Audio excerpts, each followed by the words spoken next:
আপনারা দেখেছেন তারেক রহমান মৌলবাদের উত্থান নিয়ে খুব চিন্তিত। আপনারা দেখেছেন বিএনপির মির্জা ফখরুল ইসলাম আলমগীর সাহেব দক্ষিণপন্থীদের উত্থান নিয়ে অনেক চিন্তিত। আপনারা দেখেছেন বিএনপির আরেক পাগলা আছে ফজলু, আমরা বলি এর জন্য দ্রুত ইনজেকশনের ব্যবস্থা করেন। আওয়ামী লীগের টাকলা মুরাদ যেভাবে এই দেশে থাকতে পারে নাই, বিএনপি ফজলু যদি আলেমদেরকে নিয়ে বাড়াবাড়ি করে, আলেমরা তার দীপ্ত জবাব দেওয়ার জন্য 24 ঘন্টা প্রস্তুত আছেন। আমরা তারেক রহমান এবং বিএনপির কাছে জানতে চাই, মৌলবাদীদের নিয়ে আপনাদের এত চিন্তা, দক্ষিণপন্থীদের নিয়ে আপনাদের এত চিন্তা, ইসলামপন্থীদের নিয়ে আপনাদের এত চিন্তা, খুনিদেরকে নিয়ে আপনাদের এত চিন্তা নয় কেন? গত 1 বছরে আপনাদের কর্মীরা একজন আরেকজন 100 জনের বেশি কর্মীকে তারা খুন করে ফেলেছে। আমরা জানতে চাই, চাঁদাবাজদের নিয়ে আপনাদের এত চিন্তা নয় কেন? সুরদের নিয়ে আপনাদের এত চিন্তা নয় কেন? আপনাদের কর্মীরা বালু চুরি করে, সিলেটের পাথর চুরি করে। সুতরাং আপনারা মৌলবাদদের নিয়ে চিন্তা করতে হবে না, ইসলামী রাজনীতি নিয়ে চিন্তা করতে হবে না, চোর ডাকাত সন্ত্রাসদের নিয়ে চিন্তা করেন।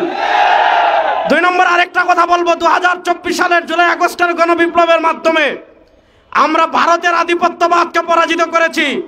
বাংলাদেশে যদি বাম রাজনীতির নামে কেউ ভারতের দালালি করে, সেই ভারতের দালালদের হাত ভেঙে দেওয়ার জন্য প্রস্তুত আছেন।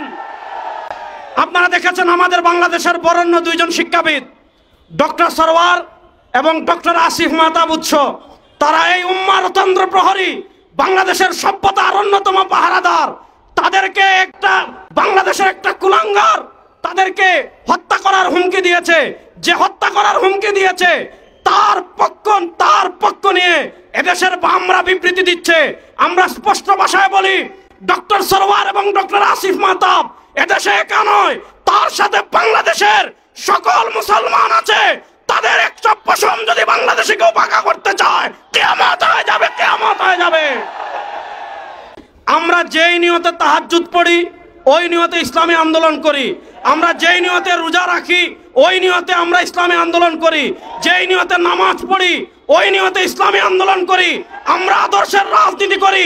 আদর্শের রাজনীতি কখনো 1-2টা আসনের জন্য বিক্রি হতে পারে না। ইনশাআল্লাহ এবার যদি কেউ না থাকে বাংলাদেশে ইসলামের পতাকাকে বুলন্দ করার জন্য, কালেমার পতাকাকে বুলন্দ করার জন্য, বিশ্বাস চরমনায় সৈনিকেরা প্রস্তুত আছেন না নয়? আবার আপনাদের সাথে দেখা হবে ইনশাআল্লাহ। আসসালামু আলাইকুম।